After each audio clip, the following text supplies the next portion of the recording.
Moyer. Robert Rita. Ross Friedman. Jim Diamond.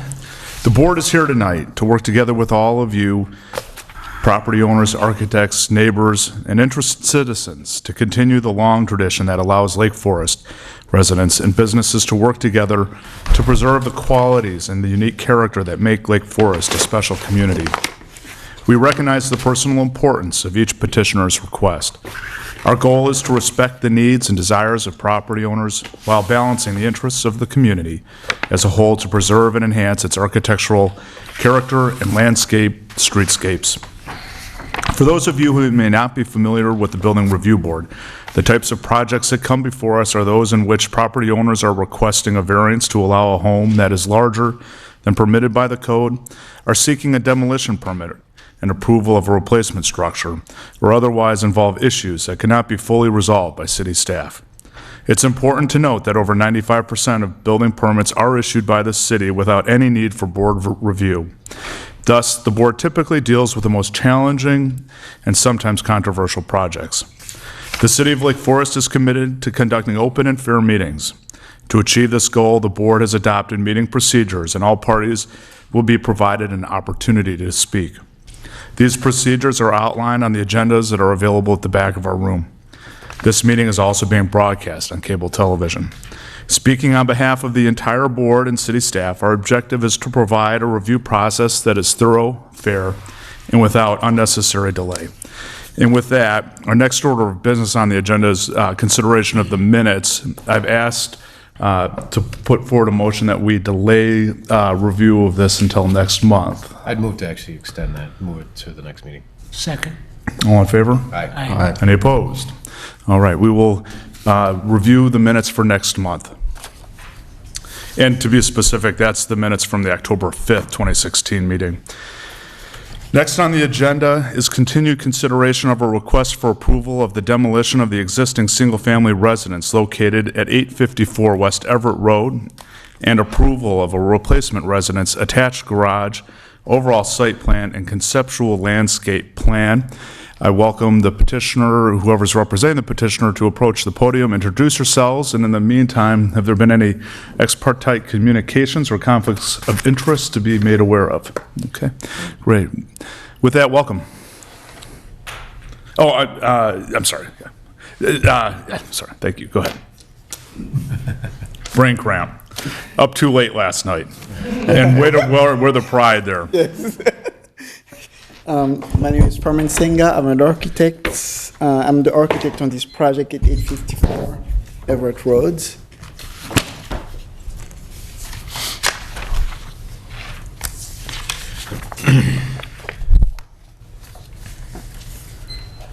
Okay, so we presented this project last month.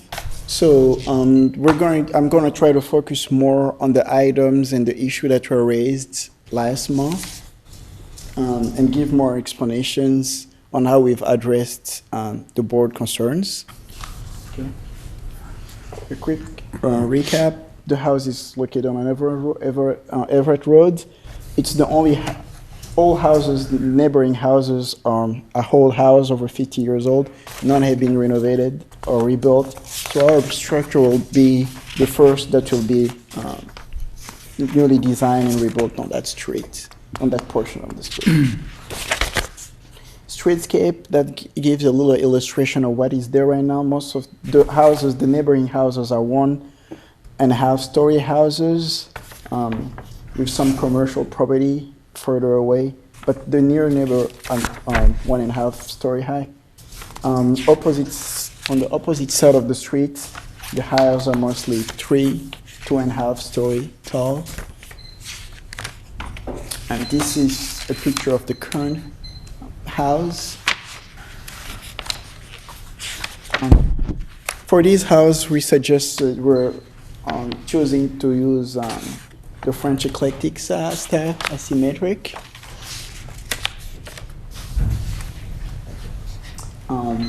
We're working with staff to have the best material selection. We're using natural materials. And in here we enter the site plan, and this is where a lot of the changes compared to what we had before will be reflected. On the left side, you see the existing site plan.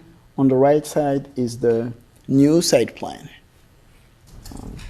We have a color site plan that better illustrates the new concepts. Some of the concern were the scale of the building, the long line of the elevation on the west, on the east side. On the west side of the elevation that we've addressed. We were requested to provide a landscape design, which is what we have right now. The biggest concern, one of the big concern was the garage being in the front of the lot. We're providing landscape, additional landscape, to kind of mitigate the effect of having the garage in the front. We're providing evergreen trees and additional landscape around, as you can see on this picture. We had a landscape designer. We have a landscape designer on board who couldn't make it due to the reschedule of a meeting today.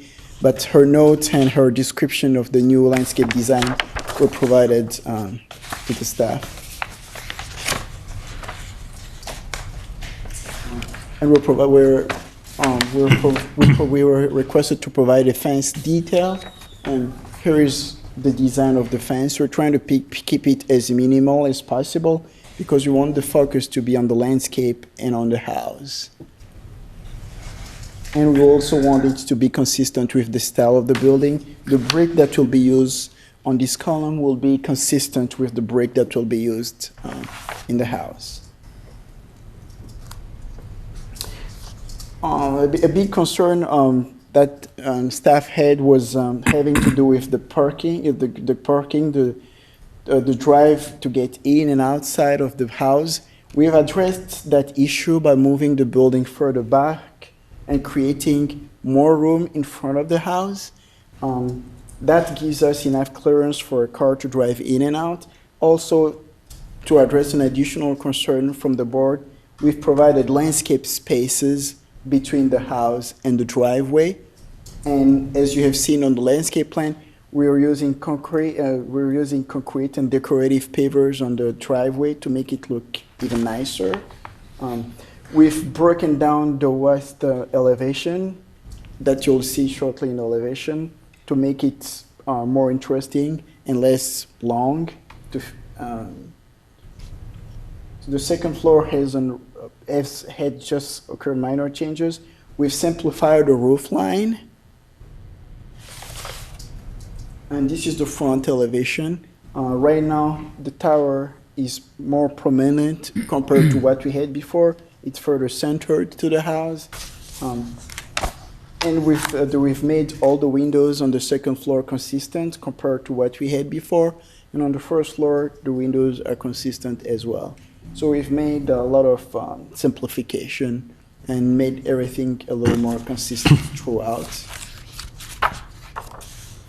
And we've broken down the west elevation, which was the elevation that had most of the concern.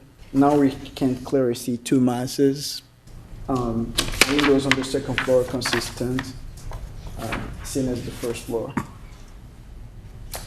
The rear elevation was even more simplified. The door, the entry door to the rear, initially we're encroaching into the roof line. We've changed that, and we've aligned all the windows on the second floor to have windows of the same size, same as on the first floor.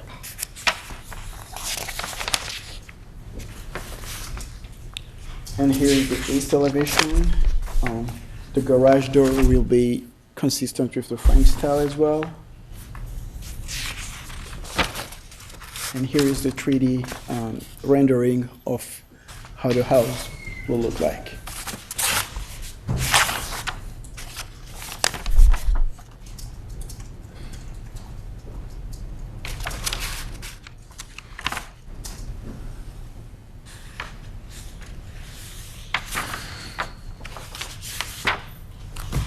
Does that conclude your?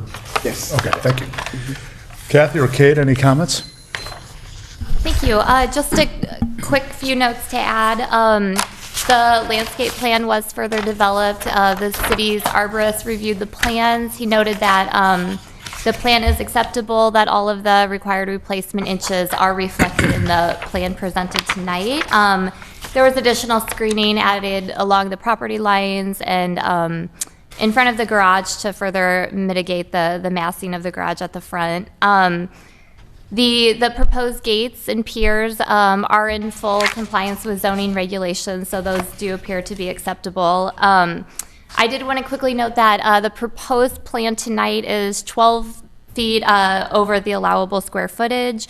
That's a minimal amount. Staff is confident that we can work with a petitioner to bring the square footage down when it is submitted for permit.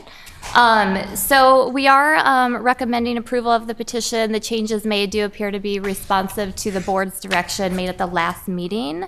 And staff is also recommending approval of the demolition of the existing house. Thank you. And we did not vote on the demolition at the last meeting? Just to That's be correct. clear. Okay. Great. So with that, Jim, why don't you start us off? Any questions for the petitioner or Sure, I staff? have a couple. I don't remember, I don't think you did, but at the last meeting, did you bring a color palette and some of the materials? We had samples that are right here. Please.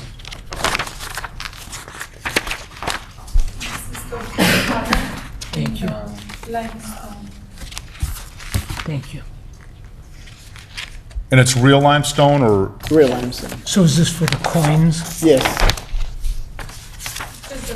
And I didn't notice anywhere on there what the sill material is. Is it limestone?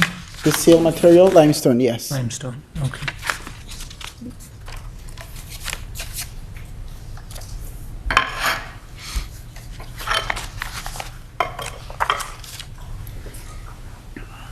Do you have, other than this particular rendering on the screen, do you have that somewhere, a model or anything of that? No, we didn't create a model. A physical model, you mean? No, we didn't do a physical model, no. Well, I think it's changed dramatically from when we first saw the project. A lot of changes have been made. I don't have any other questions. thank you. Ross? What are the proposed gutters and downspouts? What material? We were copper. We're talking about copper. Copper. Flashings as well? Yes.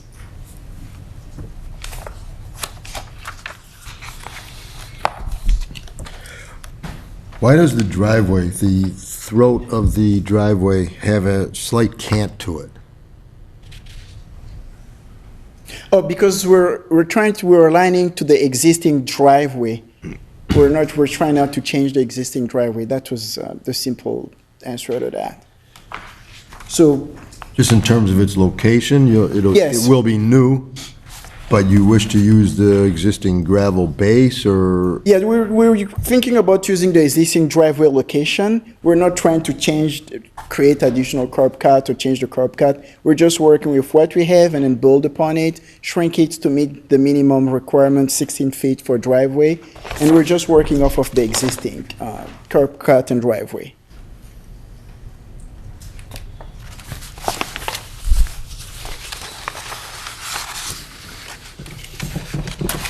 In the window clad color? We're talking about gray and white. Light gray. So the house has sort of a gray palette. That's correct. The cedar shingles, are those shakes or cedar shingles? The shakes, the wood shakes. And the garage doors? Wood as well. We're talking about woods. Is it a custom type of Custom. product? It will be built, custom built wood. And the limestone, is that a cut limestone or a It will. cast? No, we'll use cast limestone.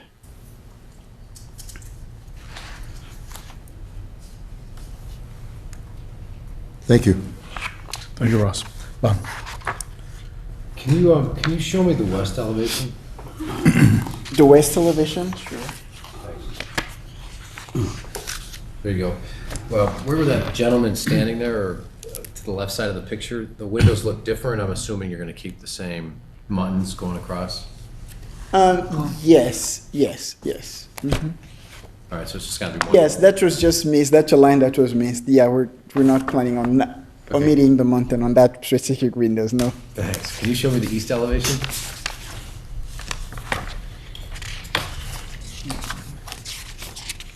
There you go. There's a vertical line right to the right of the gentleman. I guess that could be a Over here? two, but no, keep going. Left. Go now. Go up to the roof line. Over here? Yeah, that line right there. Is the roof switching No, spaces? okay, this is, this roof right here. If you look at it in 3D, it is this roof right here. It is this one right here. Okay, great. I have to say, you did a nice job taking into consideration. Do you like the way the front opened up by moving Yes. the garage to the left a little bit? Yeah, we love it. We love it. Great. That's all I have. Thanks. Thanks, Bob. Fred. I have a question, a couple of questions. One is about the roof form. One of the, I thought, very nice features of your last presentation was the way the roof came down and flared out as it came to the lower portion. And in the drawings we have here, and I think it may only be drafting, frankly, I don't know, but that is to say there are different forms. On that west elevation that we just saw, there are 3 different forms. The one to the right is very pronounced. Oops, there you go. The one at the right side is pronounced. The one at the left is much less. And in the elevations, or in the rendering, and there to the right, it's almost gone. And in the rendering is totally gone in one place. So what I'm getting at is you can draw it different ways, but which way did you intend it to be? Yeah, we intend to have them flared. That is the general intent. And in the last presentation, it was a curvature, a soft flare, and Yes. none of the 3 different ways it's shown here are soft. They're all angular. The last presentation was closer to this. Yeah, it was closer to what we have right now. So it's mainly drafting, but our intent to have it flare progressively as you go down. It would help if you could get the drafting to correspond to your intent. That's correct. Not only for us, but for the people who are going to build it. Right, I agree. That's one item. Then on the it could be the front elevation, south elevation. What hit me right away, and still there, is that the tower, which I think is very nice, by the way, the tower feature as you've proposed it, it's almost in the center. It's almost symmetrical. You almost have but clearly this is not a building that is symmetrical in any of its features. So, Right. Which makes it look almost like a mistake, like it's trying to be symmetrical, but it's not quite there, and it would be a mistake if it was. So the tower is nearly, if you look at the top of the roof, it's maybe 3 feet west of the center line. And I would suggest it gets a lot more west of the center line. And I would not suggest it gets on the center line because this is not a symmetrical form. Now, that brings questions up about the floor plan because, suggesting the tower would be visually more effective if it was moved slightly west, maybe 3-4 feet. Yeah. 5 feet, if possible. But then that then brings issues for the front elevation, where I think you could benefit from that because the door is on the right side, and you could enjoy that greater expanse, possibly even by having some side windows that would celebrate the entry, perhaps a bit more than just a door without any transparency involved. Whereas the window on the west side of the tower sort of mimics other windows, does mimic the ones on the east form, and this is very much a different place coming into the building. I think into the house it would be a place to have some uniqueness, not just a repetition of a standard window that happens to be there also. Right. That's a reaction. I'm just getting, I think you're on a very good track. I was very positive about your presentation last time. I thought this was very refreshing, I think was the term used, and I still do, except I think as you've clarified some of the ambiguity in the drawings last time, it has tended to lose some of what it had last time, which was what we're talking about. So those are a couple of items. On the north elevation, where you have two windows showing to the outside, I'm wondering if you wouldn't benefit by having, say, three. More interesting anyway in terms of a form, but also more extension of the inside space to the outside, to the private area of the landscape.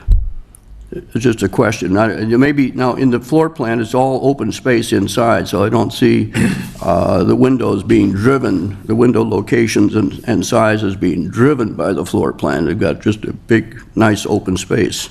Right. So, you know, this is a place where the more discrete windows around the public side of the house can be certainly understood, but now you're on the private side of the house. I think you could take advantage of the opportunity and have a greater connection with the outside. That's just a reaction I'm having. Garage doors look great. Yeah. That's all I have right now, Ted. Thank you, Fred. Good evening. My packet did not have a second floor plan. Would you mind bringing, and I saw that you did cycle through it in your presentation. Yeah. I was just curious, it's difficult to tell from our elevations, but I wanted to make sure there's enough, when you push the garage west, that you have enough headroom walking from the main part of the house to the room above the garage. We do. Okay. We do. Yeah, we've looked at it closely, and we do. Okay. This plan, actually, the cut plan that you see right now is cut, it's about 6 feet. And then the distance from here to the edge of the roof is about 4.5 feet. So at 6 feet, you have a distance of about 4.5 feet. So that gives you enough clearance for somebody to walk past. But headroom, also Headroom, enough yes, headroom. yes. And then at that specific location, we're considering having the roof slope up till about 8 feet and then be flat. Okay. So we've considered that, yes. Okay. It didn't, Mr. Moyer's comments about the situation of your, I don't know if it's a parapet tower. It hadn't struck me originally when I looked at it, but I do see your point, Fred, that if you can Move it a couple of feet. and I think that's something that you can work with your property owner and staff on, but just to test what that might look like, pushing a little bit more off center, I do think that might bring more balance to the elevation. Again, I'm not hung up on it, but maybe something for you to explore. Okay. The materials for your chimney caps and the pots would be, how are you capping the chimneys? We're ceramic, but So the pots will be ceramic, but then the actual cap to the chimney, is that all the same brick, or are you? yeah, we're Poured considering concrete? using the same brick consistently throughout, right? We're trying not to use a lot of different material. That's our idea. So not limestone or concrete? Well, the actual chimney itself will be ceramic, but the cap, the material over here will be matched with the limestone as far as the look and the feel. Okay. Because this will be dark brown, but we can't have that cap look a different color. It doesn't make sense. Okay. Honestly, that's it. I think you've done a beautiful job addressing our concerns. I hope you and the homeowner are happy with the results. I don't have anything else for you. Anything else before we open it up for? I have an additional question. What is the soffit material, the exterior soffit material? The exterior soffit material, we're considering using wood, possibly. I don't think we looked at it. No,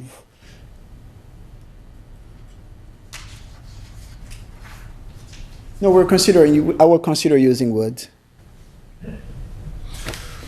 Plywood, Plywood. tongue and groove, beadboard? tongue and groove, and then painted to match the gray that we're using throughout the limestone. And the front stoop, is that poured concrete, or does that have an overlay of stone? No, Or the brick? front stoop, I think we have it on the landscape here. The front stoop, we're considering using concrete, but we're trying to use a gray pattern that will match what we have on the driveway. So it will be concrete. But the stoop, yeah, it will be concrete. Thank you. I actually have one more question myself. Could you bring up your north elevation?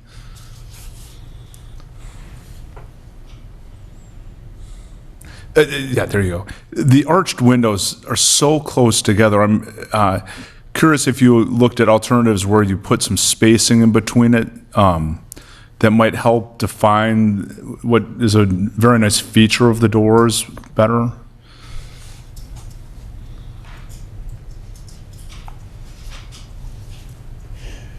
The idea behind having those doors so close together was to be able to open all four door leaves together and have a big opening. So putting a space between them will eliminate that capability. Okay. So we're trying to have, because if you look at the site plan, we're considering having a big open door and then having complete access between the inside and the outside to have it more fluently, Great. correlate. Just, I was interested to know if you considered it and Yeah, we understanding what considered you're- it, but okay. we have a pool there, so we felt that it was really good in summer for people to be able to enjoy the Great. exterior. Anything else for staff or petitioner? Okay. Hearing nothing else, is there anyone in attendance who would like to address this petition? Okay. With that, bring it back for any further discussion. I'm in favor for it. I'm in favor. Well, just one other comment I didn't make before. You might want to take a look at increasing the height of the tower, not... The height of the You know, tower. just visually, it's such a nice element. Two reasons. One, the inside space would be very dramatic vertically, to have that vertical space going up. And secondly, as a visual element, it's obviously very prominent. And as such, it might gain some strength by being 2 to 3 feet higher. I'm just suggesting it, looking at it. You might look at it and decide that was a bad idea, but I think it's worth looking at. Because we can't have it too tall as well, otherwise it'll be way too prominent if it's too tall. Yeah. So we have to strike the right balance between tall and not too tall. Yeah, well, the roof behind it is quite dominant, so Yes.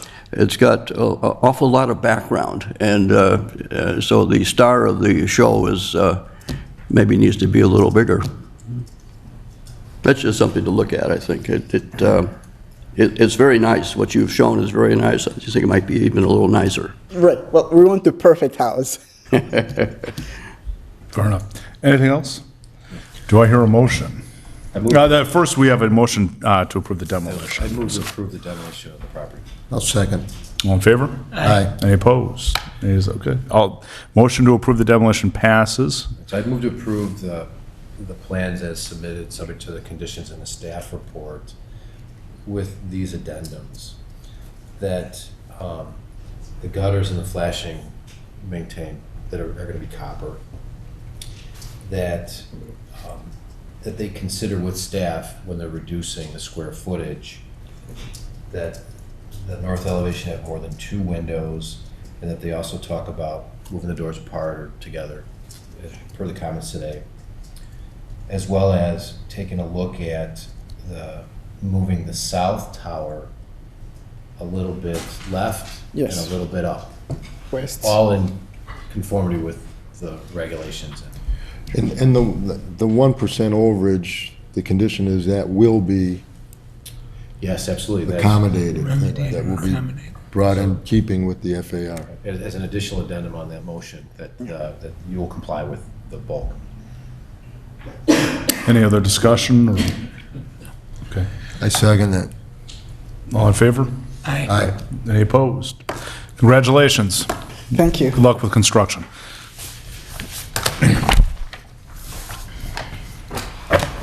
Next on our agenda is the continued consideration of a request for approval of a new residential condominium building on properties located at 721 and 725 McKinley Road. Consideration of the architectural design, exterior materials, landscape, lighting, and entrance piers. This building is the first phase of redevelopment of a larger area located on the east side of McKinley Road, south of Westminster. Are there any ex parte communications or conflicts of interest to discuss? Okay, hearing nothing, well, Peter, I assume you're representing our petitioner? I am. Okay. Whenever you're ready. Move that closer to you? Did that help? Move that closer Or can we, maybe we can come out and look at it? or come up and walk around? Could we do that?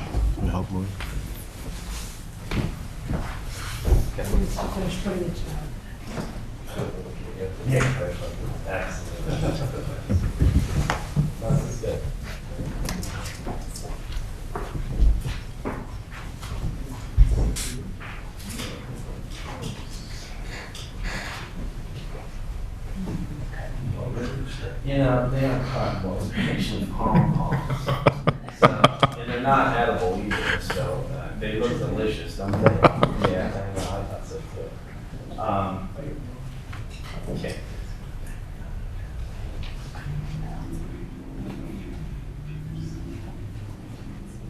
All right.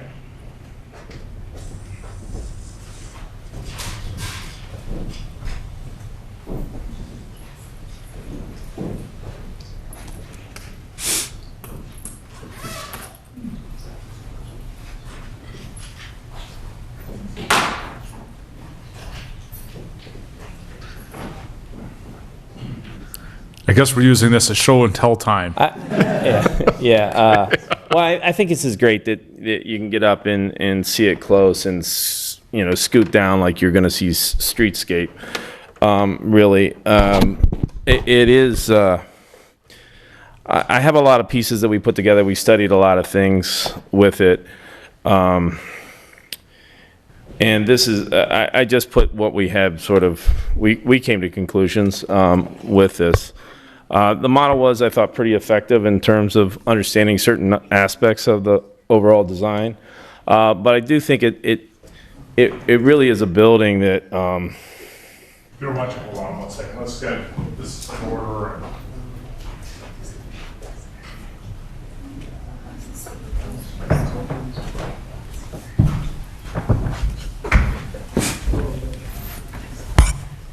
Oops, sorry. We'll leave the model up after the presentation if anyone else would like to be looking at it then. But with that, Peter, if you'd be kind enough to introduce yourself and. Sure. I'm Peter Whitmer from Whitmer & Associates, and I'm here to present 721, 725 McKinley condo project. We've been busy at work since the last meeting, and this is not easy stuff, and it's kind of fun, and we've looked at a lot of different options. And I'm going to show you I'm sort of bringing you along the journey because I think it's important to see, and we've thought about this quite a bit. A couple things that from last meeting that we wanted to highlight on. One is that landscape is important, and it's visually important to the overall design of it, and how does it work, and how does it shape, and what does it do to the streetscapes, is the sort of first topic. Second topic is building massing, elevation articulation, and how do we attack that? Starting with the landscape, I think there's two different scales to the landscape, and I did find it important to show those on the model because I think visually when you look at that and you see it, you can see what kind of impact it has. The other thing is that we did, I think Regents Row is a good scale comparison to this, so we're providing some information on that.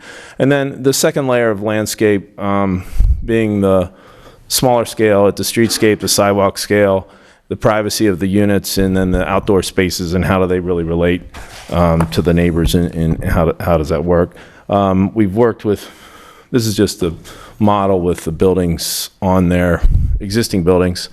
There isn't much landscape. It's mainly parking and a few trees in the front. And then this is just a picture of what's in front of you, which shows a lot of palms and how that comes together. This is a diagram showing its relationship to scale to Regents Row. It's a little hard to follow, but I'll try to. This is the buildings in pink, red are the Regents Row, and then this is our development.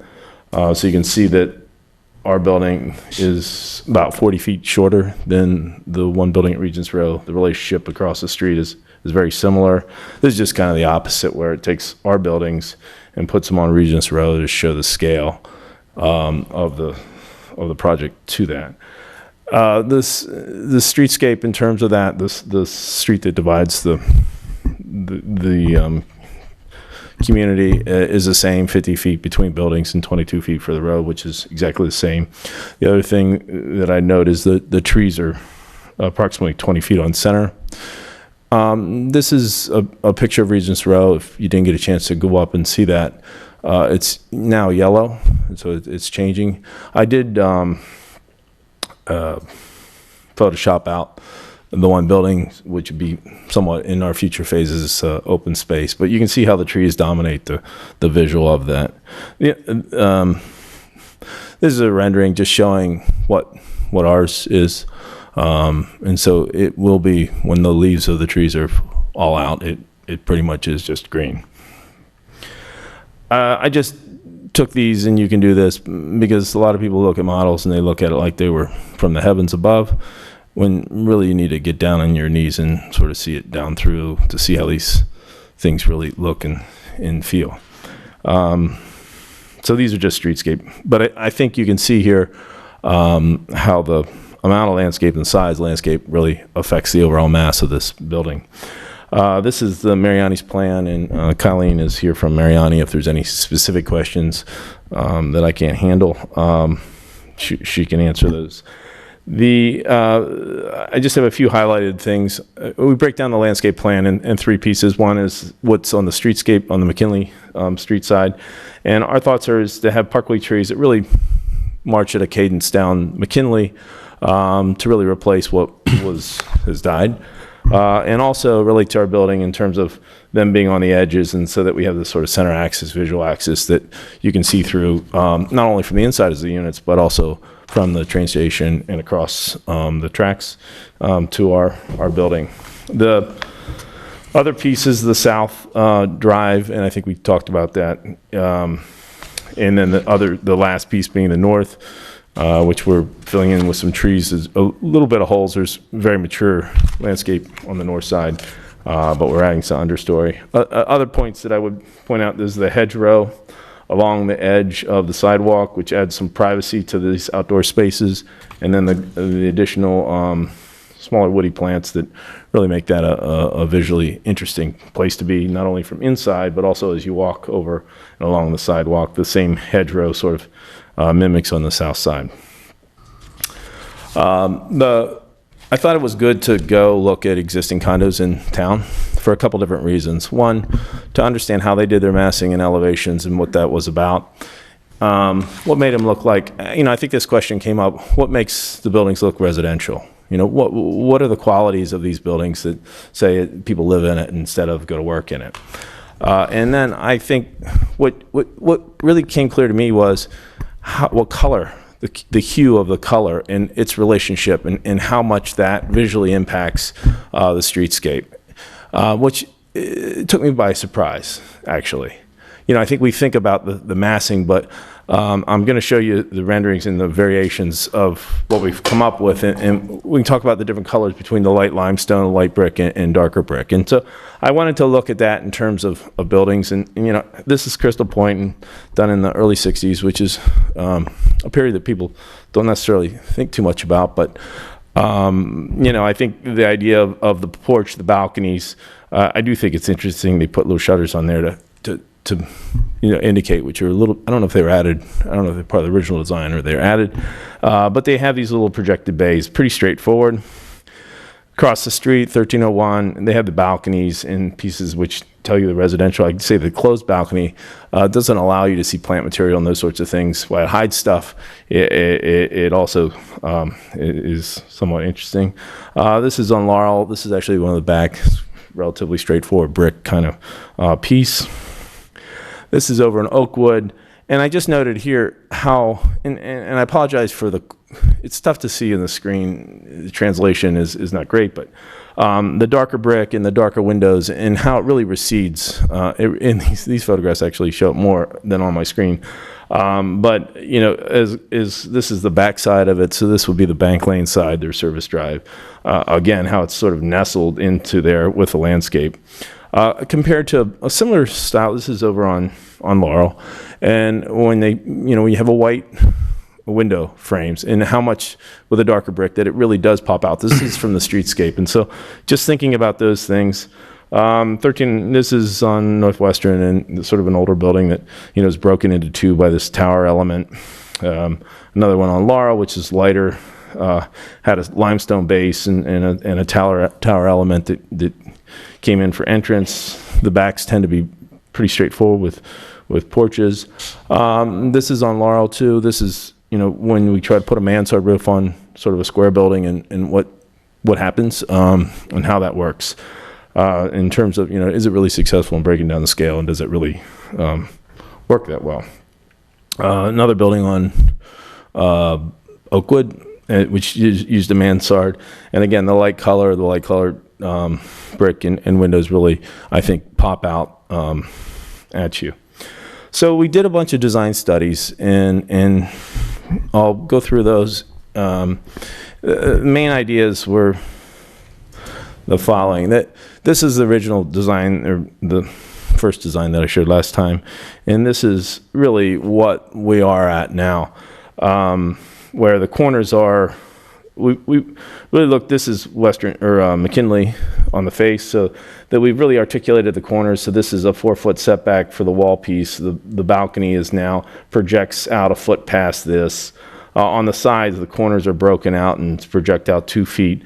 And then we've always had this sort of notch that breaks the building into 2 different pieces, but have these cornered articulations. So I think when you see this in 3 dimensions, it really you understand a little bit better.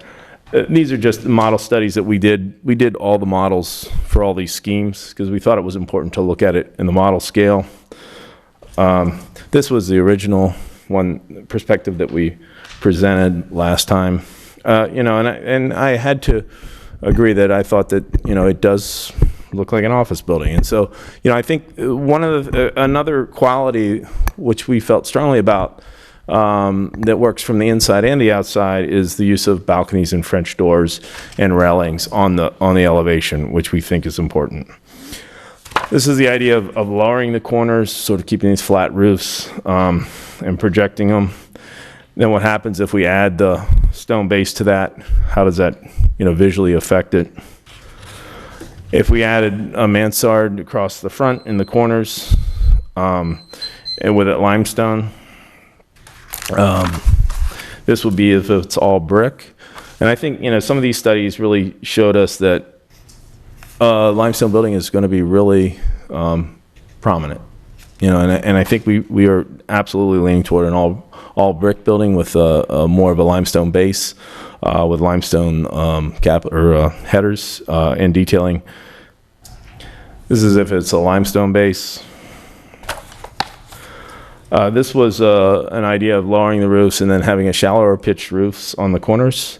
And I think what we did is we came to the conclusion that all these ideas of roofs and pieces at the corner sort of look like add-on pieces. It looks like we've taken a building and then we just added on to the, to try to break the scale down, when in fact it really doesn't do a great job of looking like a building. And we do have a lot of historic references in this building, of buildings that built in the 20s that, around Chicago, really around the country, their scale and their size. And so we feel that this is a more successful design, that the railing acts as an edge and a cornice and a capital to the column, that we have the corn details on the corners and they have the projected pieces, and then the base is rusticated as well. These are just from a different perspective from across the tracks. They're the same designs, and I know I'm taking a lot of time, but it's a lot of stuff. This is our final one. And then the elevations, and I think the elevations are probably the poorest way to really see visually what it looks like, but it's just a reference of the ideas of the design. This is the original one that we did. These are the lower roofs and the corners, sort of mansard corner details, pieces of that. Different idea on those mansards. Lower pitched roofs, and then our final design, which we're working with. This one's going to take a little while. Then I just have them all together, and then these are the other two elevations, which are very similar. And the one thing I wanted to show was this is the relationship of our building to Regents Row, which is about 45 feet shorter actually than Regents Row, because I know that building really well, and I like to understand the scale of this compared to that. So I think it's very similar. The roof has been somewhat of a defining piece. One of the things that we wanted to do was have livable space on the roof. We felt it was important, and also screen our mechanical equipment. So basically our living spaces are in the center. Mechanical units are to the side, and then screened by that parapet wall that goes around our building. These are just the sections that show that. We're thinking these little penthouses will be made out of dark cast stone to minimize the impact of them. It's a great view from there. This is a view looking at Market Square from the west end of the building. Our materials, we're really using historic brick is really going to be important. I think we're debating whether to use cast stone or limestone, depending on we've been working with a precaster out of Lombard. It's done a pretty good job, but we're open to the idea of using either. And then these darker cast panels as our spandrel panels and as our base. So I think the real test is when you do realistic renderings to really what it feels like and looks like and what it's like to be. This is if I were standing as a sort of a intruder into the space where I lived there, and this is my outdoor terrace space. These are the projecting balconies. This is the 4-foot back. These are the corner pieces. This is the projecting balcony at the second floor level. Then these are the French doors and the railings that mark the corners. And then this is if you're walking the sidewalk. So this is that hedgerow, which gives a level of privacy to this space, but then I think you can see the level. And there's a fair amount of movement now in that west elevation, which we're excited about. I think the idea of having limestone columns on either side as you look through there and see the sort of center axis of this building makes a lot of sense. This is just a detail of the corner, which shows the French doors and the spandrel panels and the coins on the corners with the cornice at the top and the railing above. And then this is the slit between the two different buildings, which shows these are the balconies in between those. Those are the two corners. It shows the entrance piece, limestone entrance, and then the walk along that edge, which really defines that. You can see that in the model a little more clear. Light fixtures, I think, we're doing period type light fixtures for the building, some attached to the building at the entrances, and then some on columns and piers at the entrances to the development. So this is an exciting project. We're working hard on it. We're excited about the process and how we're getting there. So hopefully next year we can hoist our banner and put it on this and make it happen. I didn't have a T-shirt to wear or a hat to wear. This is the best I could come up with. Thank you. Thank you, Peter. Kathy and Kate, any direction you'd like us to be keeping in mind tonight? Yes.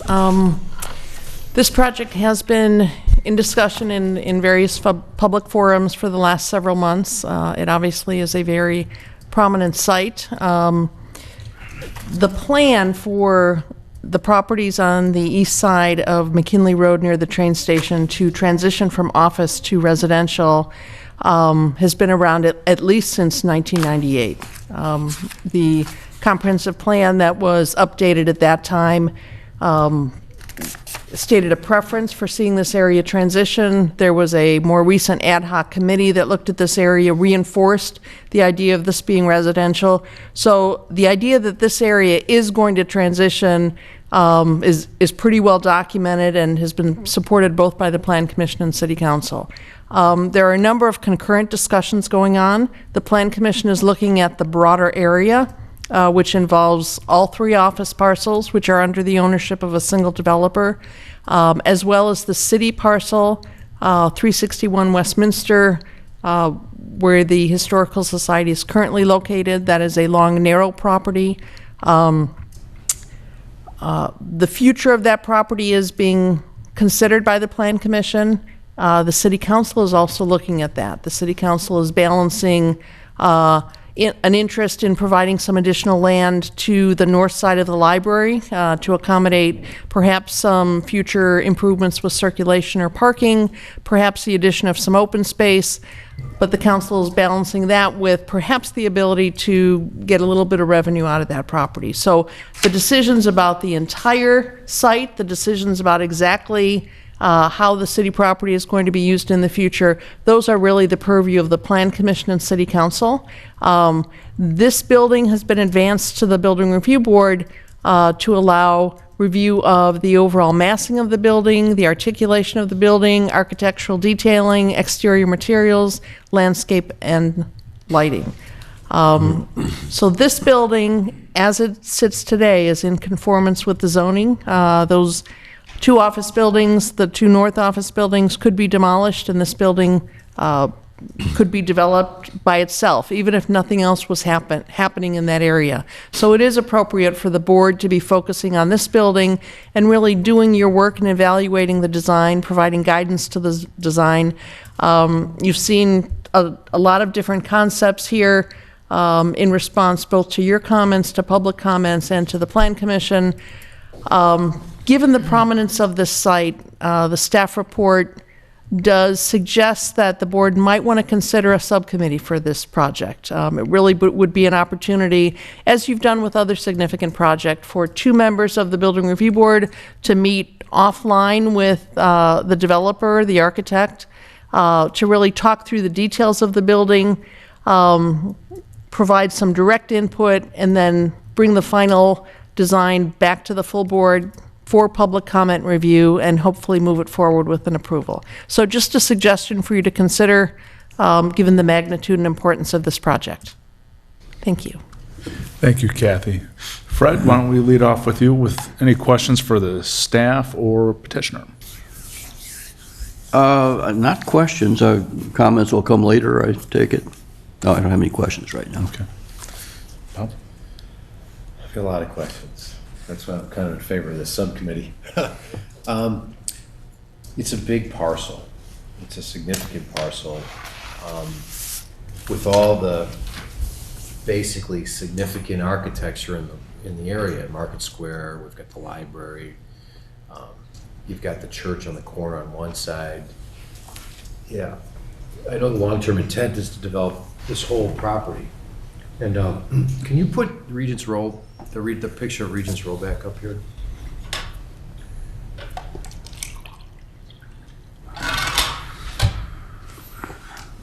I've always thought Regent's Row was a great project.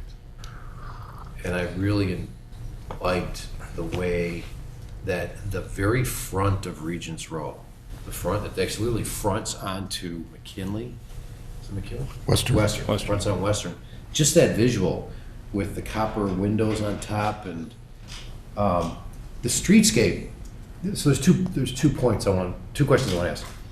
Have you considered the concept of the the facade that faces the train station to be extremely unique in the sense of, picture perfect, something you put in a book, instead of a square or rectangle building. That's one thing. And then the other one is, when you drive down the street on Regents Row, you have, the facades are all different, kind of, I'm using the wrong words, but it's not a flat wall. Offsets. They're offset, and each one seems unique in and of itself. I mean, it's repetitive, but it's unique. And I was curious if you thought of that, and the reason I'm asking that is that if the property to the south gets developed, it would be nice if that property becomes the bookend of the one you're developing now, so that the way that Market Square has the two bookends, there's a left and a right, then you have the square, you got the two big, there's like towers, I guess, right? It's flung around the other side, you'd have the same thing. You'd have the facade that faces McKinley would be beautiful, and the facade that faces McKinley on the others in the south would be beautiful, and then you'd have that great streetscape going down with all that articulation. And I was just curious if you thought of duplicating, I hate to say that, but it's your project, so I figured, did you think about duplicating that? Let me respond to that. One is that I think Regents Row is a very different project. I'm not excited about duplicating Regents Row in this site. I think one of the things is that I think understanding the building and what it is and what its function is. And so the mansard idea while in concept I think it works well. Row houses, this is not row houses. This is condos. This is an apartment building. It has two entrances, and I think that the scale is good for that. So I guess my thought is that it does move. It is a different building. I'm not actually excited about mirroring this building on the other side. I think it'd be much more interesting to be, and I thought about it a lot, and I like the scale of Regents Row. I think, I looked at a lot of row houses and been in a lot of row houses and see that. I think that here, this could be more and be more interesting. I think the building over time, having the materials be harmonious, using slate, stone, brick, but, the next phases of this building should be different. They should be complementary, but be different. I think that's a difference between an urban building built over time by different people and different things and different thoughts, as opposed to one developer doing the whole thing. And I think in London there's a lot of sort of row house projects that are all the same, or in Baltimore where you go they're all the same. And I don't think to me this isn't Market Square. This is a residential community. This is a residential building. It's not the library. It's not the church. It's not the train station. Those buildings should be unique. They should have unique shapes. And, this is an apartment building. So to me, all those buildings should be harmonious. And when I love the streetscape of this, but I want the buildings across the street to respond to different things. If we build buildings that are smaller, the windows are different. They're going to all have windows, articulations, and all that, but I think they should be different. I think the building in the back should be, we're talking about in the future. And I think that this is an urban site. This is 5-foot setbacks. We're making them 15 feet to have more space between it. North of town, it's the same. I mean, I just think it would be peculiar to have all these buildings sort of the same. So I would not really be in favor of that. I looked at the new Laurel project. All those buildings are all the same. To me, that it would be better. I mean, I think up there it works. It's a different, you're south of town. But in here, I think that, we should have each building look different over time in these spaces. So that's my thought process on that. I was curious as to how that came about. And I do feel like, I do agree with your idea that the McKinley elevation facade should be different and should understand symmetry and should understand hierarchy and all that. While at the same time, on the secondary side is important too. You know, so the south elevation does have these articulations of pieces. So I think that concept is what we're, you know, we are following through on that piece of that. Thanks. That's it? Okay. Ross? So Pete, I've got several questions and then more general discussion. What is the setback, proposed setback, or spread in footage between the north side of your proposed structure and the existing 333 structure? Ours is 15 feet To the, to the property line. Correct. but what is the actual footage building to building? Building to building, I think theirs is 25, so it's about 50 feet. It's about the same as the road between. Yeah. The code is 5 feet. The existing building is 5 feet. Do you have an image that juxtaposes the existing 333 with the proposed 721? Well, I guess the scale model provides that. The site model here does that. Hold on a second, let me see.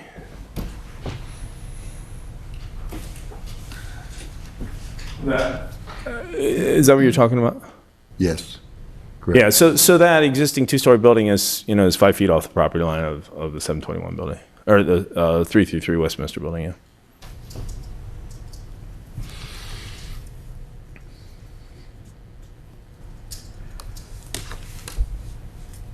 The plant material, is that Carrie?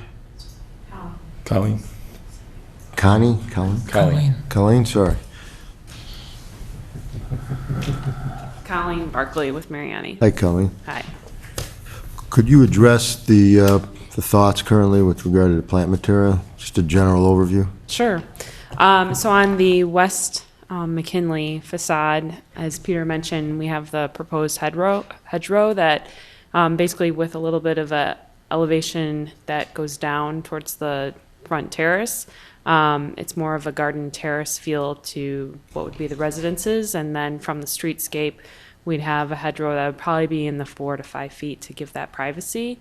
Along the parkway, we just wanted to replace the trees, and frame the architectural balance of the building. And then as you go up the corridor of the development on the south elevation, we have a cadence that speaks to the architectural entrances of the building, and kind of picked a cadence that works with the habit of the trees. And we were thinking elms, similar to Regent's Row, because they have that nice arching habit. And when they go in, they have probably a 15 to 20 foot height to start, and they're young, fast-growing trees, and then they kind of slowly. You said grow. elms? Elms, like a hybridized elm. And then, as Peter also mentioned, we have, because he's pulling the setback off the walk, we have more room than what is at Regent's Row, so we have that opportunity to develop some deeper depth to the residences' garden spaces. So we have a lot more room with the lower hedgerow and layered planting to kind of pull off a little more privacy in that area, and then have the canopy of the hybridized elms. And then on the north elevation, there's significant plant material with the neighboring property. So we walked that and kind of looked at what pieces need to be a little more privatized, and also function with being the north side of the building. So are the pom-poms intended to reflect actual? I would say those are more round than what the habit will be. Elms grow kind of up an arch. What is the proposed road material, street material, and sidewalk? What we were planning on doing was do an apron of pavers at the entrance off McKinley, and then have asphalt and tinted concrete for the sidewalks. And the idea is to slow traffic down, basically, and to give articulation then to the entrance piece too. And the square footage of the building? It's about 20,000 square feet, the first footprint. It's 16, it's 80 by 200. Yeah, I'm sorry, it's 16,000.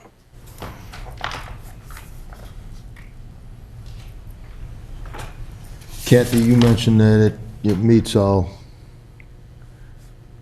code criteria. Yes, the setbacks are met. I believe the front balcony may need, depending on the eventual siting, I thought it needed a foot or two setback variance. We've modified it so it's Okay. within the front balconies extend beyond the corner towers a foot, but we've have that 25 feet back from the property line, so everything complies in the front and. So all front yard setbacks sides. are met or exceeded, as Mr. Whitmer mentioned, the side setbacks, so the setback on the north side by the 333 Westminster Building, the zoning code calls for 5 feet, and the setback here is proposed at 15. I believe, due to the grade change on the site, that there may be a slight height variance for the penthouses, but that actually takes into account that the grade change drops down as you move to the east. But yes, the use, the setbacks, the density, the size of the building, all is in conformance with applicable codes. Peter, did I hear you mention earlier that cut and cast stone is still on the table versus cast stone still on the table? You're still The limestone pondering that? versus, yeah, I think, we really have a brick building with limestone detailing as opposed to a full limestone base or that. So I think, we're open to the idea. We are looking at some of the shapes and, we have some pretty ornate shapes in the cornices and all that. And so we worked with a precaster out of Lombard that does a lot of those shapes. And so we're like to sort of see the options on both those. And you know my feeling, I recognize the pros and cons. Either way, to me though, the cut stone just offers a patina that just don't seem to grab with the cast. So we discussed the last session that the site does have the grade change and it does offer an opportunity for elevation changes on the building, recognizing, of course, there's significant technical issues, cost issues. There's a significant garage, understanding of that. It's a shame, though, that you can't take advantage of that grade change to or create a grade change with the building. So, I just want to throw that out there again. I mean, that's in one part why I certainly appreciate some of the further enhancements you've made, especially Scheme 2, where the front elevation on McKinley is a little less dominant. It's reduced somewhat, and then the building steps up away from McKinley. To me, that's appropriate. I'd like to see that kind of continue that theme. I agree entirely. These are not row homes. This is an apartment building, and it is an essential business district. And I agree. I don't believe that it needs to mimic and copy existing structures, as long as your words, it's harmonious and it's quality materials compatible with the history of Lake Forest, and it has conformity and is harmonious, but has its own identity. I think that's completely appropriate. The one, we discussed this last time as well, I kind of feel as though we're flying without instruments, though, because we don't have the other phases in front of us, at least conceptually enough that we can look at this in total context and big picture. And I think that's limiting. I also understand the problem with developing the future phases when there's no idea as to, there's really a lack of information in terms of how that could develop, the business issues behind it, the market conditions, et cetera. What happens with the library, and is there some sort of give back on that on the Historic Society property, et cetera. But still, for the board here, it's limiting, because we're being asked to focus on this one piece, and yet there's all this other stuff that relates to it. I agree with you, I don't believe that it all has to be the same. That's not my point. It's just, we don't have any idea of what we're looking at. So I just want to put that out there, and it's a challenge in that respect. That's all I've got for now. Thanks, Pete. Thanks, Russ. Jim? We saw a lot of elevations. Do you have a favorite? I think, I think we're leaning toward not having roofs on top of this. I think we'd like to have it all be harmonious. And so, right now, I think we're looking toward 6, where we can detail the building and be, I understand the idea of stepping back and how that is from the street. I'm not sure when I do the perspectives and see it all in 3D, it really works. Go look at 333, go out there and stand. You don't see any of that building, and how does that influence? So I want to, I'm not, I guess what I'd say is that, I'm not ready to say, oh, we'll lower the corners and that's the thing we should do because that's the right thing to do and we'll get through this board easier on that. I'm more about, let's do the right answer. Let's make this a permanent building. Let's, in the 20s, they didn't step, unless it was a deco building in a high rise, they didn't step the buildings down in the corners. They built things square, so I think as long as we have the quality of detail and the quality of the cornices, the quality of the cap piece and the quality of all those pieces, as long as we, have the engraved name and do all the pieces, are we there yet? No. Do we have some more detailed work at the front entrances? Yes. I think it needs to have that higher level quality. But I just don't want to compromise and say, oh, let's cut down the corners because we're doing this thing like a single family residence house and amassing all this, it sets back on these corners. 'Cause I don't want to be that type of building. I think Regents, as I said before, I think Regents Row, its front piece, its idea of commercial on the bottom, residential on the top on that commercial street, makes sense. Here, it's a different story. So I do like the direction that 6 is going because of that. I think it's true to what we're trying to accomplish. And if you go with that color palette, what you're leaning towards? Yeah, I think a dark historic red brick is, growing up in the East Coast in Maryland, it's just kind of in your blood, It's tough to build it, anything different. And the other thing I do think the study of the, I do like the idea of black windows and the recess of it, because I do think this should be a background building. I do not think this should be a monumental building. I think it should be a background building with quality and details. And the people living here, expect that, and we're going to deliver that. But I don't think it should be a monumental building. Are you going to be doing plantings on the roof? Yeah, I would think that the owners would have planters on the roof. It's somewhat limited what you can, do in that. But I think that gives. The other thing is we're building places for future residents or existing residents to really live in the CBD. We need to make a different mousetrap. Something that's not here. None of these units that we're looking at are available currently. And so, that's really what we're trying to do. So while we're concerned about the aesthetics of these things, we're also concerned about, what is that roofscape is. Why would I leave a single family house and have that roof available to me to do that? So. That's all I've got. Right. Thank you. Thank you, Jim. First, Peter, I have to really compliment you on laying out a really well-thought presentation, walking us through your thought processes of the different alternatives. Second, I'd also like to thank you for addressing a lot of the articulation concerns that we raised last time. A couple follow-up questions. The building, as you've laid that articulation in, is very symmetrical, particularly on the longer expanses of the north elevation, the south elevation.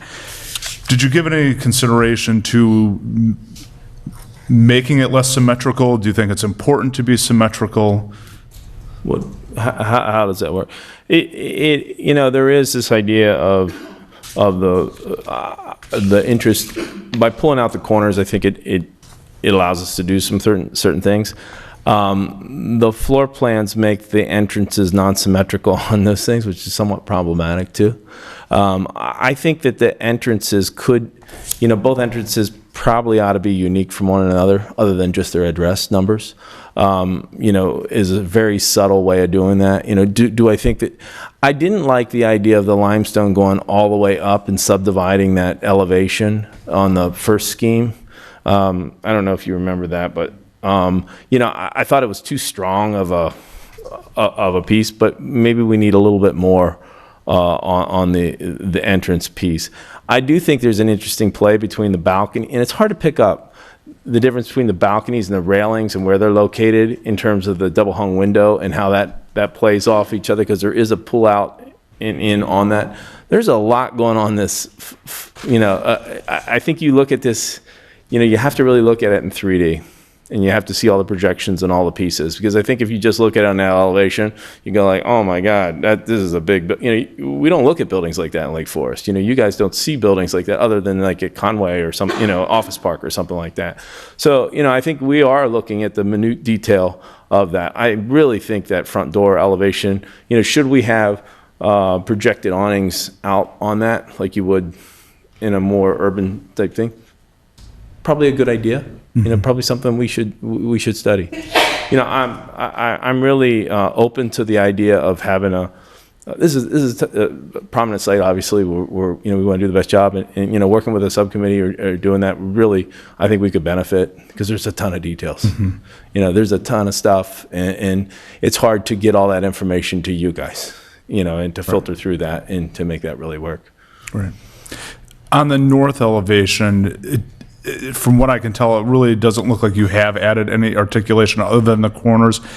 Is there something preventing you from doing something similar on the north elevation to the south elevation? Well, maybe a bump out, a couple bump outs to break that up a little bit better? Well, one of the things, I mean, you know, we literally have 60-foot pine trees that really protect that. So they really are hidden behind, you know, pine trees. We have thought through that. I think that we could add balconies to those. In our floor plans, we basically have bedrooms lined up on that, is the thought process too. Again, for a couple different reasons. One, for noise. The other, for you get north light in, and you have south light in living spaces, north light in the bedrooms. So I think we have the ability to add some French doors with balconies into those things, because they're both good for bedrooms and good for the elevation too. But I think in terms of cutting holes and making that space, it hampers our ability for the flexibility of the floor plan on some things. Well, or going out instead of in, where you're adding space, not taking it away. Yeah, we did at the corners, and you know, I have to correct. We are actually 13 feet at the bump out corners. We're 15 feet from the main building. It limits our abilities to have openings into that wall if we get close to the property line. And I think getting close to the property line is problematic in terms of letting the trees grow and giving that space there too. The trees are the most important. They're going to provide the most screening from the neighbor. I mean, thank God they're thriving evergreen trees there now, because I think if not, there would be a huge impact into that. Okay. You know, really the views from the 333 building aren't really going to change much. You mentioned on the roof the living spaces. It looked like you had living spaces on the east and west ends of the building, and then in the center of the building. Right. Is there? I'm just saying, would they be more enjoyable living spaces if they were all on the outside and not buried on the inside of the floor plan? I'd love to understand more about your thinking on that. One is that it's, you know, we built on the roof, even that model is relatively diagrammatic, but we did put units up there and indicate, you know, so we got a fair amount of condenser units on that. We've tried to locate those sort of in these areas that aren't. I'm not sure that having it, you know, having the space next to where you can see over is really that necessary. You know, there has been some talk of putting some, you know, artificial turf on those areas that would be toward the edges. It's just a lot of space, in terms of, you really, when you go up there, you really need a sitting space and a dining space. That's pretty much it. Otherwise, you don't need 4,000 square foot of roof space for that. So, Okay. and we're also sensitive towards, this is a new idea in Lake Forest, although it's not very new in terms of every other development across in Chicago or anywhere else in the country. Keeping the outside space away from the neighbors that much further, because you're 35, 40 feet from the edge, and then you're to the neighbor. So it's just that much further away from the neighbor. Around the windows, it looked, it wasn't brick and it wasn't limestone. Was it a green? I couldn't tell. I'd like to understand better what kind of materials you were envisioning for that surface.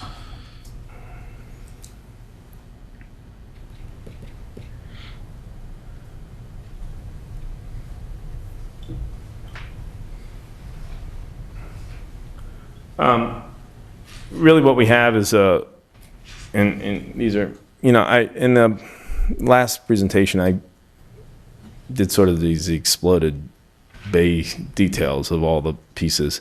And I didn't do that for this because I just thought it was too much information. But basically what we have is a clad double hung window, historic double hung, and then it's got a casing that goes around it. Then it's next to the brick. Below the window then is a cast stone panel which has an impression in it, so that it has a recessed panel, has a little trim piece that goes around that in a darker material underneath that window. Okay, great.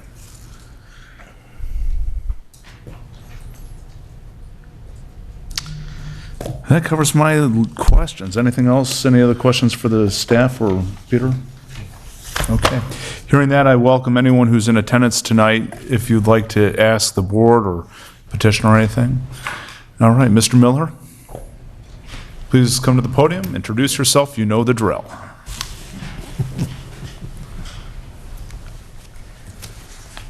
My name is Arthur Miller. I live at 169 Wildwood Road, and I am representing the Preservation Foundation, which has drafted a little bit of comments, and I think I have something up here to poke at. Is that right?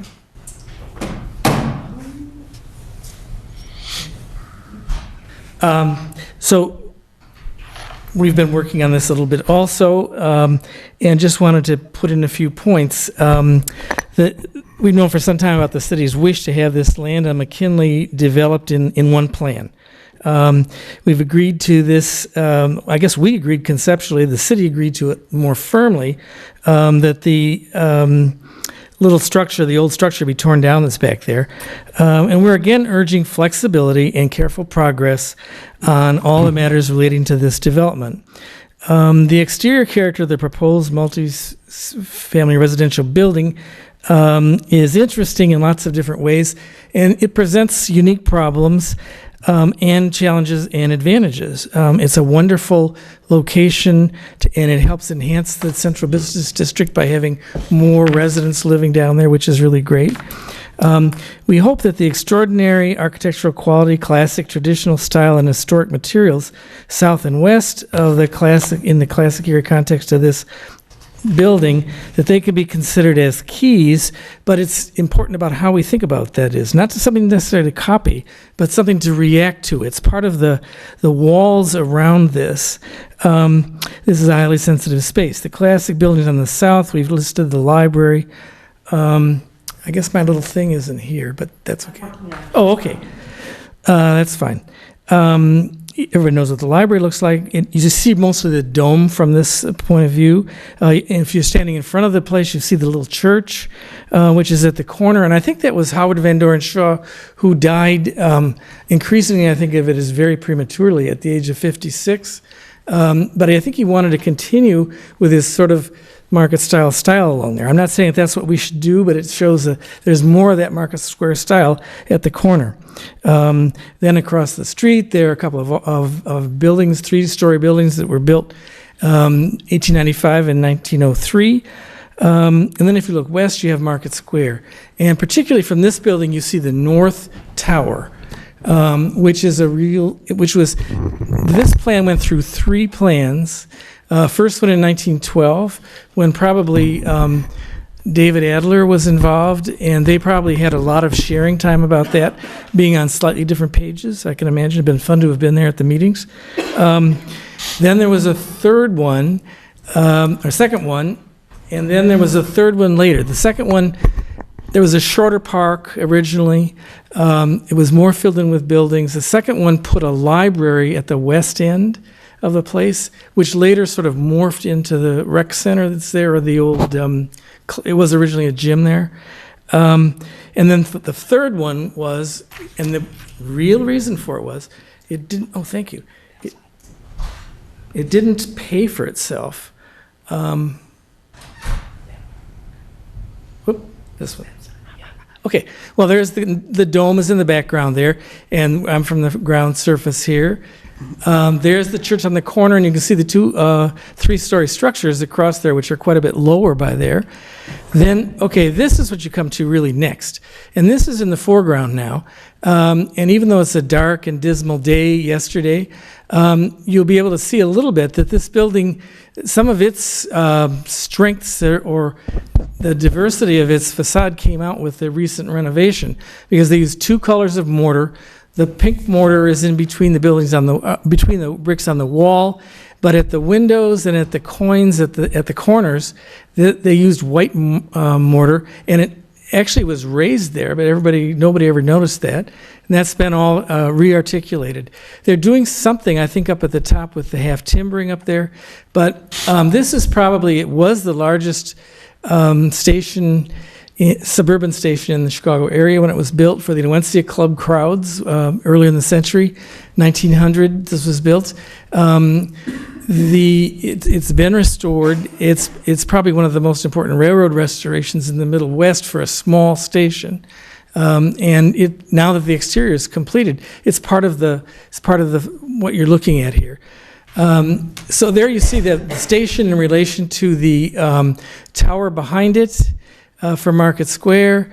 Here's a little bit more close-up view, and you can see way in the background there the very strong pillars that are at the other end of the mall, because that was really done so they could get more money out of those stores. They added 300% increase in the front footage, and they could drive the rent that way.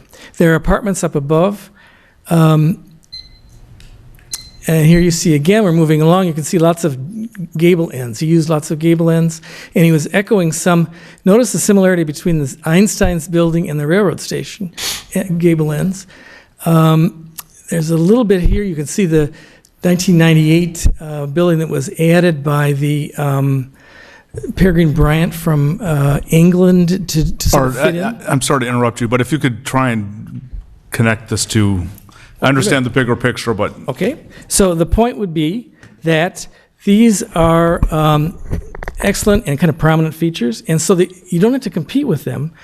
The more that you can tone it down, use less of change of color in this building, you probably will be in the right direction to not seem to be competing. And I think that we're in the right direction that we're heading with this thing right now. The proposed building, we think, does need a little bit more thought, but obviously there's more thought going on, and we hope that that continues. Lots of things to recommend. We've been talking about how there could be a little bits of articulation, but they don't have to be tremendous to make an impact. And finally, a key feature that we're interested in is the importance of the library as a future event. We're interested in the importance of the library building and its integrity. And as it needs more space, what is it going to do? So if you cut off all the north end, all the space on the north, the only direction it's got to go is south, which is into that front lawn area. And we're interested in preserving that historic facade. It's also a fairly busily, well, let's say it's tight right now. Everybody knows the parking is tight, but the building inside is tight. So we have a new director for the first time in a generation. It's too early for her to have a lot to say, but I think that we need to keep our powder dry thinking about that and what the implications are for maybe some of this site. So we're talking, we just want the city to keep its mind open about what all of it's trying to do and preserving the historic buildings around it in context. I think making that quiet, I noticed, I'm a retired person, so I had time yesterday to look through Sheridan Road magazine. Page 13 is an advertisement for real estate, but there's a building at 450 Green Bay Road in Glencoe that's a very similar shaped building with the same kind of frontage that we have.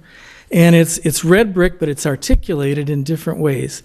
There's a little stronger cornice. I'm probably the only acrophobe person who's afraid of heights here, but the little railings, they would make me stand more in the middle of the building than if you had a full cornice along there. But that's a rare phenomenon, I'm sure. But this building had a lot of simplicity. It had a cornice at the top, and I think it's worth looking at the things you can do with brick, the variations you can create with brick that may not be budget busters, because we understand the important need to keep this a reasonable building, and we know the wonderful work that Mr. Whitmer has done with plans like out at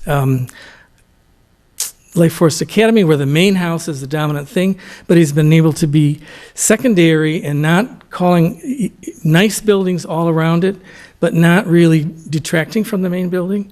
And even on my street, he's built a very nice house that is remarkable for some of the things that you've seen, because it has all of its sides are working for the facades that they face. It isn't just a one facade house with sides. We'll try and limit the time, so I do appreciate. Thank you very much. But they're capable of very good work, and we know this is going to end up perfect. Right. I know you'll keep on us to make sure they do. So, thank you very much, Mr. Miller. Is there anybody else in attendance? If you could please come up. And again, to try and respect everyone's time, try and keep your comments within 5 minutes, please. Thank you. Dan Sebald, 560 Ivy Court. I first just want to mention a couple items that were added to the end of the overview by the city, which I really appreciate. I think they captured the idea here of what the previous speaker was getting at, how this is a key entry point to the city from the train station.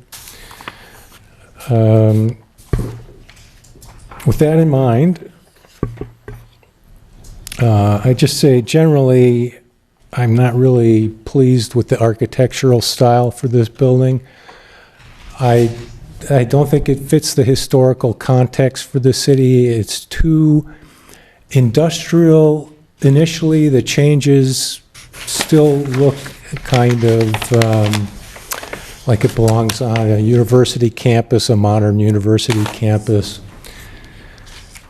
There's so many styles to choose from in this. Just go around the city to the east and you'll see French, lantern styles, everything.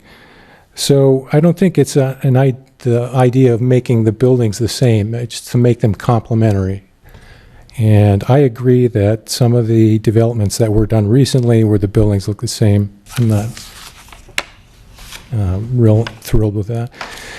The balconies, I would just prefer to nix balconies on the front there. I think they detract from the appearance from McKinley. Balconies are, if you've ever lived in an apartment building with balconies of this sort, they just don't look that good. You end up with Weber grills, furniture sitting out there. People don't use them that often. The developer showed something on the roof. If people want to cook outside, they could go up to the roof and have a nice facility, a nice view up there. If you get rid of those balconies on front, you can do something with some nice picturesque big windows, much more attractive. The balconies, that adds to the verticality that you mentioned. If you get rid of the balconies, you can do something a little more. And with that regard to that, look at the interior space there compared to the building next to it. Having a setback of a minimal amount is not too much. The promise that this, if you see it all in 3D, I just don't buy that. This is a very cubicle-looking building. You can use your imagination and pretty well. The Manset idea, the developer said they don't look nice. I didn't think they were that bad. What they did is they added a roof element in some way, and I think that's a missing piece here, that the roofs are a big thing in the downtown district. The big thing for me is the traffic along the side of the building. I don't know if people who would live there would like the idea of having this parking right out front of your window when you get up in the morning and there's cars out front. My thought there thematically is that if that were a green walkway going back toward the library, it would be kind of reflective that you have the commerce to the west, and to the east is kind of an opening to a more natural setting that goes all the way to the lake. So, and there was talk of parking. So if you want to have underground parking for the library, and on top of which might be a green walking way, rather than have traffic going to the back, to the side, over to Westminster from the library. In the Plan Commission meeting, I'm going to argue against connecting parking for the library and the residential. I think that those two should be kept separate. You could have maybe ramps in back for underground parking for library, that sort of thing. That's it. Thanks. Thank you very much. Is there anyone else in attendance who'd like to speak? Please come forward.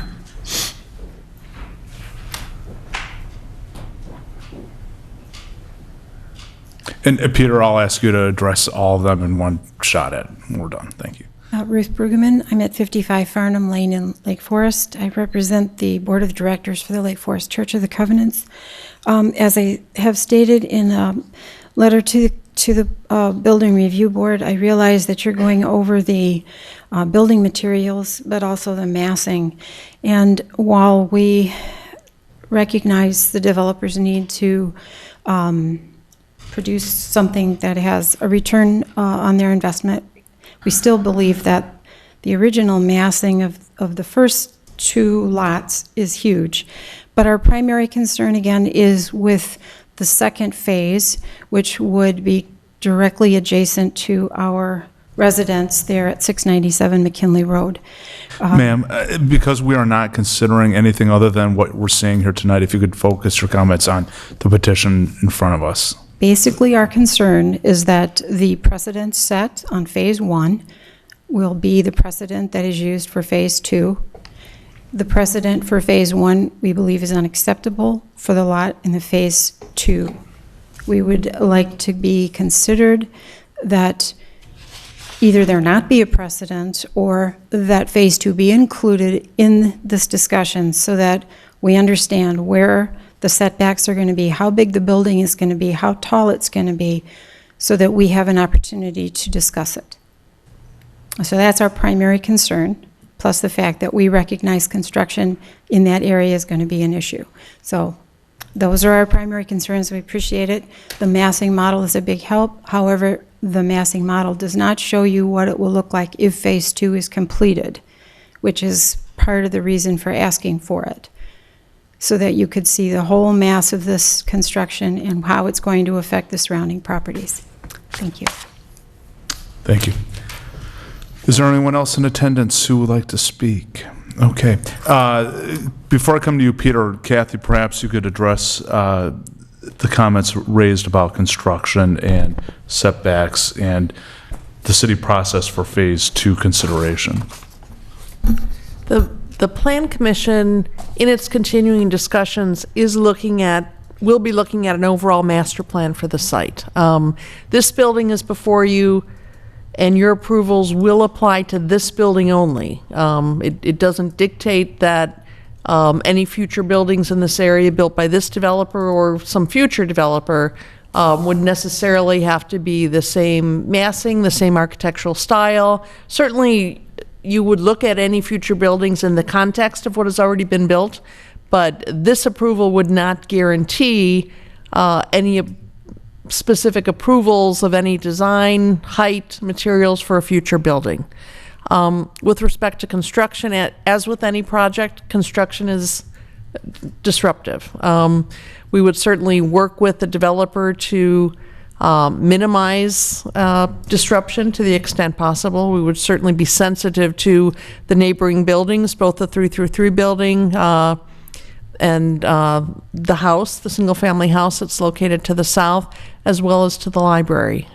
We would try and keep people informed and use methods and equipment and vehicles in a way that minimizes impacts. Thank you, Kathy. With that, Peter, if you'd be kind enough, if there's anything you'd like to speak to the various comments and concerns that were raised. Well, I think just kind of responding to what Art is shown and what his context was is, obviously exactly what we're looking at. And I think that we're on parallel thoughts in a lot of ways. I do think that we are sensitive to the surroundings. We do, as I say, we take this serious. This is not, and I think what we build here is going to be a long time, and we don't want to compromise. And if I feel like, this board or other, the decisions that are being made are going to be permanent, and we should think about it a while. So I'm excited about it. And I would just say, we're longtime residents. We're doing a really good job of working with the city. We're doing a really good job working with the library. The rights that we have on that property far exceed what we're proposing. And in the next phases, we want to do the right thing. We're working with the city and the other neighbors. So, it comes off sometimes, I think, that we aren't. And I think that is absolutely wrong. I think that we've proposed to be good neighbors and literally to give land away, to do the right thing, and we're stand by that. So I just I think it's unfair that the lights shine sometimes to developers to say, oh, you're not doing the right thing, or oh, you just want to reap the benefits of it. So I think we've spent a lot of over a year working with the city and getting as far as we have. And I understand the different boards and commissions and what their privy is for each one of them. And we're trying to respect that in each one. Because, we go to the planning commission, they've got issues with what you're approving. So we're working with all those pieces. So, with that, it's complex and we understand it. And we know what arena we're in. And we're excited about it and we'd love to move forward. Thank you. Thank you, Peter. With that, I bring this back to the board for any other questions or discussion, comments, and lead the way. Okay. Well, Peter, I think you've done a great job with presentation and materials and the study of the options that you've prepared. In the illustration of them is really very, very professional, very nice. Not a surprise, by the way. Thank you. I just would say I think you make positive steps in the studies. Articulation of the floor plan, the massing, has been a very good step forward to relieve what were concerns that I expressed, at least at the last meeting, in terms of the semi-industrial or more urban character than I think is appropriate for Lake Forest. That is to say, the buildings, the step, presentation number 1, alternative scheme 1, I think could be appropriate somewhere else, and I think express something to that effect. Now, in terms of being contextual here, I agree with you 100% that I think this should be a background building, not a feature building. Nor emulate Market Square or try to be Market Square again. I don't think so. I think background is a direction that is appropriate. And with respect to that, the material choices that you're making, the dark brick and so on, is, I think, quite appropriate and should relate to the train station. Because that's the jewel that's in front of it. And the model is so helpful when you get down and look at it from eye level, because I don't know what the exact dimensional drop is. That was a question I didn't ask, but what is that grade change between It's about 7 feet from the train station Finish floor. floor down to our, and then another 3 feet down through that site. So about 10 feet in the It's about 8 or 9 feet from the finish back end, floor to yeah. finish floor? That's what the models tend to show. You're almost losing a floor of a three-story building as you look from the elevation of Market Square and train station and so on, which helps to make the building recede and not express its true height, if you will. The grade change is helping to diminish its presence. Having said that, I think we still need to, of course, have it relate in terms of form, material, and expression. And with respect to that, and I know this is an ongoing process, I think the mansard roofs are not so successful. I think it's worth a study to look at them to find out whether they're successful or not. And I think once you see them, I think they're not so. Not only the forms, but the articulations are not strong enough to support the suggestion of a volume. They're relatively modest articulations. And they don't, they're much better than simply changing materials in a flat plane, but the volume is not particularly strong. So I know, and plus that, just the character of the mansard roofs evokes maybe buildings that are somewhere else, also not in Lake Forest, but of another character. And I don't think you need to bring that into Lake Forest. So I think you're on the right track. I happen to agree with Board Member Friedman that I think number 2 is, in my opinion, the most promising of the 6 on the table. I think softening the edges with the elevation of the corners, and not necessarily with unique roofs or other elements added, because they'll be small in the big picture. So even without the roof, so the small flat roofs that were put there almost are lost in perspective. And it doesn't bother me if they get lost totally, in fact, aren't there. I mean, it's something to consider. Not trying to bring something in that you can't do a lot of. And you can't do a lot of it when they're just at the corners. So I think you're on a very good path, by the way. And then, by the way, I had an informal poll today in my office I have to share with you. Put the drawings out, didn't say anything about any of them. They asked everybody, which one do you like best? Number 2 came in first place. Now, that's not an official poll. I guess we're in the time of polls right now. So we may have a voter bias, and we don't know what's going on with that poll. That's all I have right now. Thank you, Fred. I think it's great in the sense that it's going to do a great thing for the city. That model helps tremendously. I wish everybody would do that, because you definitely can tell that that building does disappear. And I'm glad you had the ability to articulate why Regents Row is now the path to go to. So if I look at all the standards, the only one that I'm having a little bit of trouble is with the elevation and the facades. And I think it's just because, like you said, when you look at a picture, you can't really get it. And I think my suggestion would be to form a committee, let that committee work with Peter and Todd and the city, and let them just hash it out and get done, and then give the thumbs up, bring it back to the board. So I think they're right at the end. I really think it's the end. That's all I have to say. Thank you, Bob. Russ? So I agree with my colleagues' comments, and you're on the right track. I think it will be an enhancement to certainly the central business district, provide an asset, added necessary lifestyle. The structure is well thought out, the building materials, you're on the right track. You know my comments about offsets and elevation changes. I still feel that's important. I think you're starting to address those. The subcommittee is completely appropriate, and devil's in the details to cross the finish line, but definitely on the right path. Okay. Is that it? Landscaping is equally as important, as we all know. And I have full faith and confidence in Mariani and the developer with respect to the sensitivity to the greenscape as well. Thank you, Russ. I agree with my colleagues. I think they've said it well on the items. I too think it's an exciting project, delineating central business or downtown area going east towards residential. And I too feel you're on the right track to design material-wise, as Russ had mentioned. And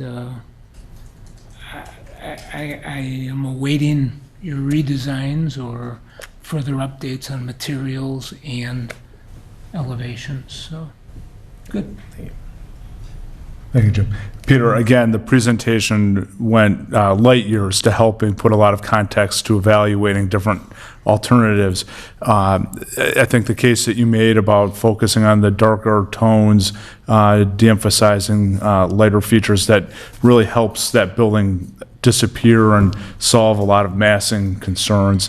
I think you did a great job incorporating some of the ideas of more articulation on the corners and whatnot. So what you've shown us tonight is a great strides in getting that, closer to wrapping this up. And as it was raised by Art Miller and my colleagues, now it's in the details, and I feel good that you've gotten the design, the bulk of the design now, and now we can start focusing on that.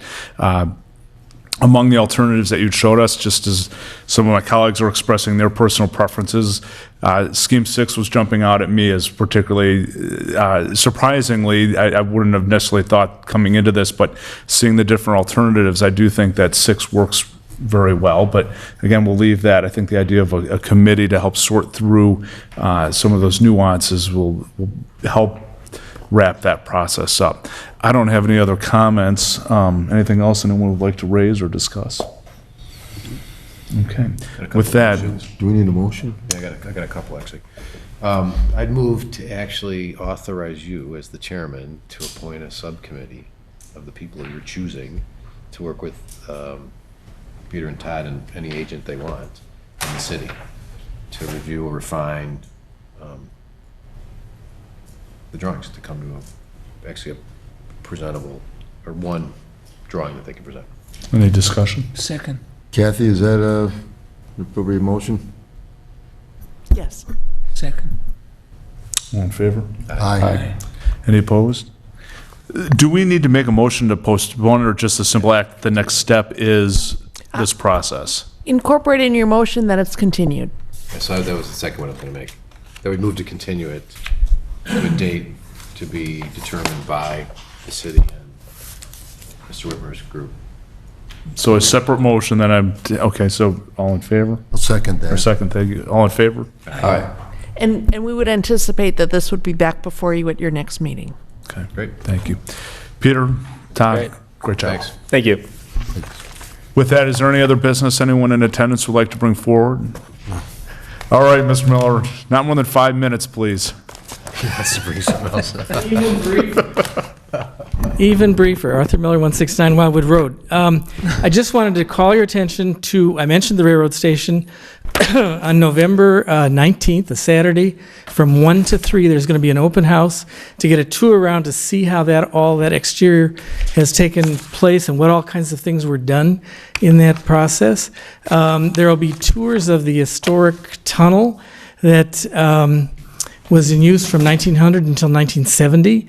It's no longer functional, but we will be able to go down and see it. And there, we're going to be talking about and showing some options we have for the next phase, which is the interior of the station, which is was done in the 80s. And we know a lot more information. We found out a lot more information about what was there. And so people could see what that's going to be like. We're going to be spearheading an effort to try to have private fundraising to complement all the federal dollars that we were able to bring back for this project. Thank you. Again, the date is when? November 19th, Saturday afternoon, 1 to 3. Right, just show up. Show up. Terrific. That'd be great. Thanks very much. Thank you very much, Art. Anything else? All right, with that, do I hear a motion to adjourn? Move to adjourn. Second? Again. All in favor? Aye. Any opposed? Okay. Good night, everybody.